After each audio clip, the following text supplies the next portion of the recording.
What's up, everybody? Welcome to the SoCal Tram. I'm Matt. And I'm Caesar. And today, before we get into this bottle, we just want to say, hey, if you're new here, did you know that 74% of our views come from people just like you? You know what you are? You are not subscribed. So you know what you should do? Go ahead and hit that subscribe button before you take off today. But if you're a return viewer, hey, we appreciate you sticking around. Nonetheless, everybody hit that little bell. That way you know whenever we drop a brand new video. Caesar, if I'm not mistaken, this bottle is not from my bar. Well, fortunately, you are not mistaken. I'm not wrong. Yeah, we got this beautiful bottle from my bar, folks. We got this Evan Williams 1783. We like Evan Williams.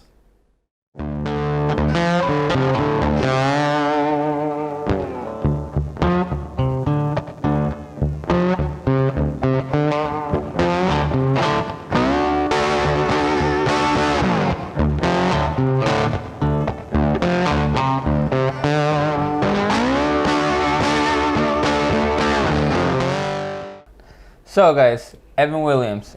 Evan Williams, as we know, is actually pretty good stuff when it comes down to the more affordable whiskey prices. We like Evan Williams around these parts. Speaking about whiskey prices, I actually got this for $20. $20 for this bottle from Mr. K's Liquor Store in Fullerton. Always appreciate Mr. K's and the retail prices that they have.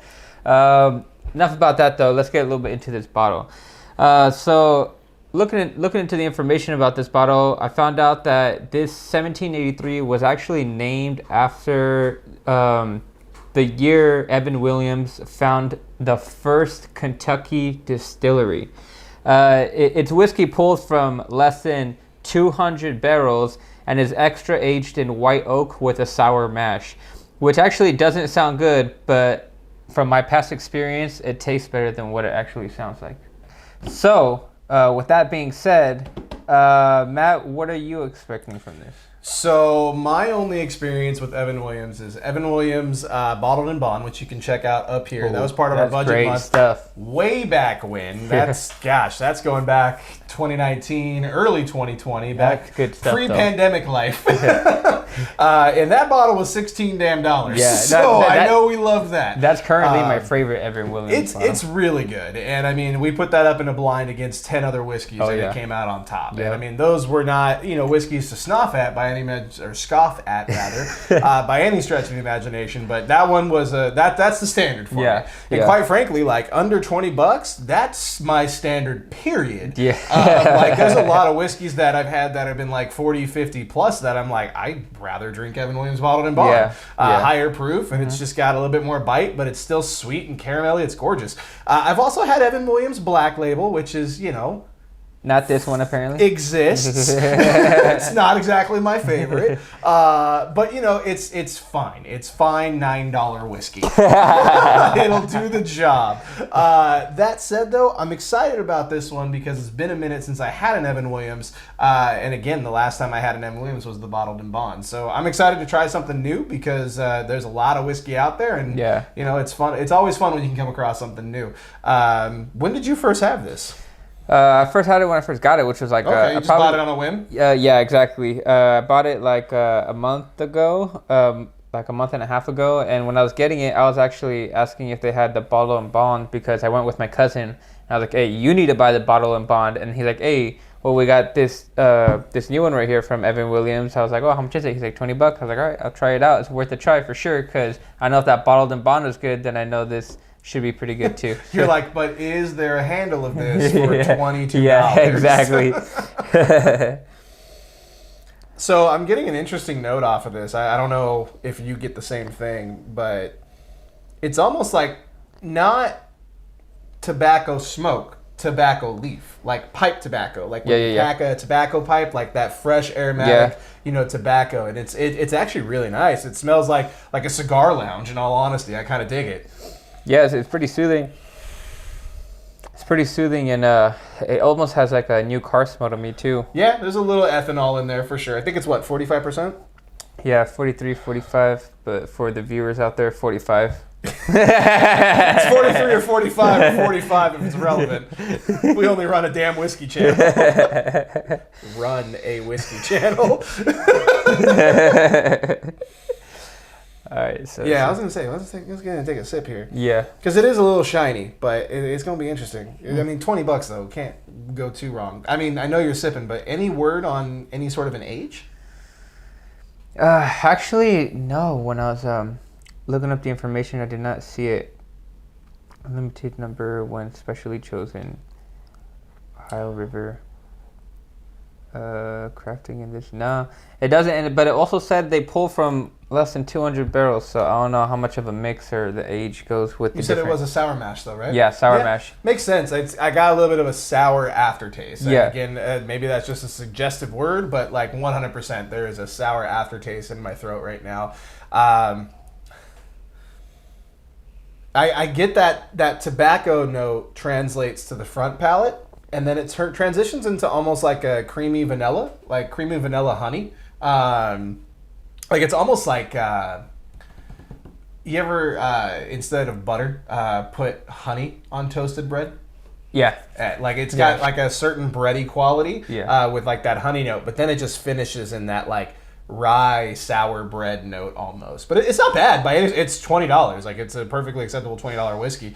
Interested to see how it holds up with water though. What do you get? Yeah, I'm very interested to see what it holds up with water. So what I'm getting, to be honest, I get like a glazed white oak. So like it's it's extra aged in that white oak. So I'm definitely getting that white oak for sure. It's there.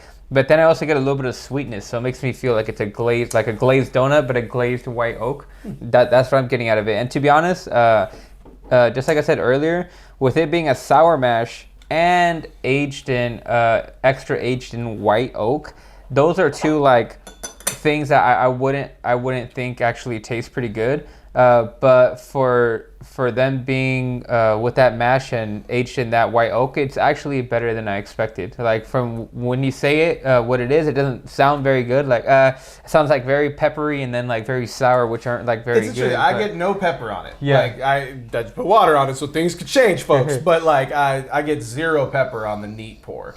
But I get the little bit of that white oak spice for sure. But it's more baking spice, not pepper spice.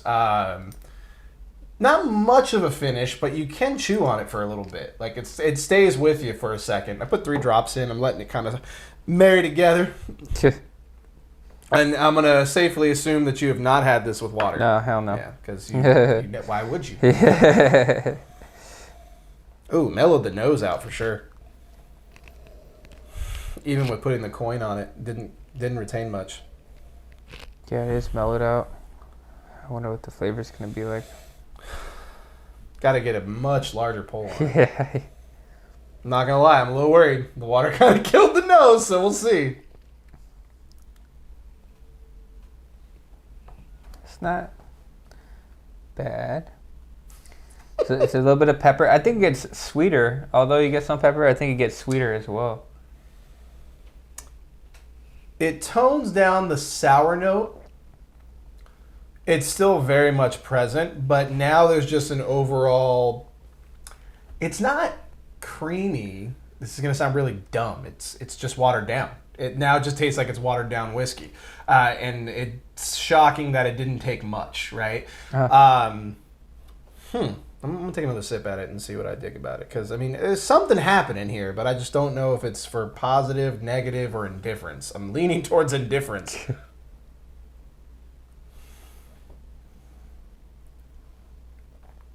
What are you thinking for a score? Are you still sitting with it? For a score, yeah. I think I'm going to give this a 2. So, I mean, the price point is actually, I guess, all right for what it is because it's not, crazy priced. But as far as my flavor palette goes, I'll give it a 2. I expect a little bit more, especially with that bottled in bond being like significantly better and like a little bit cheaper. With this being a little bit more expensive, I thought it was going to be a little bit better. But no, definitely still the bottled in bond all day for me. So with this, I'm going to give it a 2.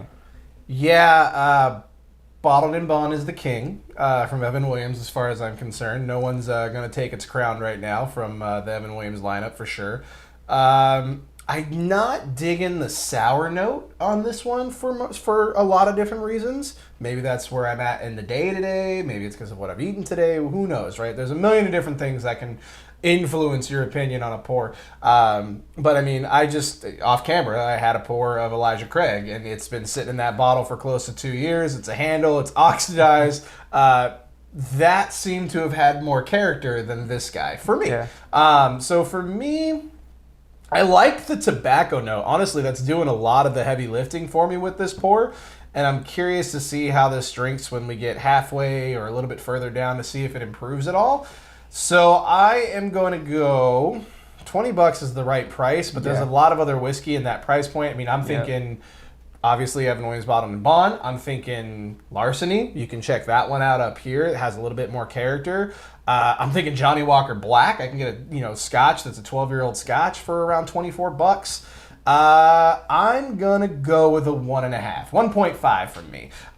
It's a fine whiskey. I wouldn't run out and grab it, especially when I know I can get bottled in bond for a couple bucks cheaper. Yeah. So that's where I'm gonna land, as a 1.5. So it's a 1.5 from me. It's a 2 from Caesar. But what do you think, folks? What do you think of Evan Williams? What year is this? 1783. Let us know down in the comments. Hey, did you know that we have been doing this for close to 2 years? It's kind of nuts. Damn. Let us know in the comments down below, because we got our 100th review coming up very soon. What would you like to see us review? We love hearing your feedback. Also, don't forget to hit us up on Facebook, Instagram, and Twitter. We love interacting with you guys there. Until next time, Caesar, you got anything else you want to add other than trying to find this whistle? So I'm going to ad-lib for a quick second. That's right. We keep it on hand. That way when this kind of thing happens, we just improv, baby. We go all night. All aboard. Catch you next time. Hey everybody, hope you liked that video. Don't forget to hit that bell for notifications. And don't forget to subscribe.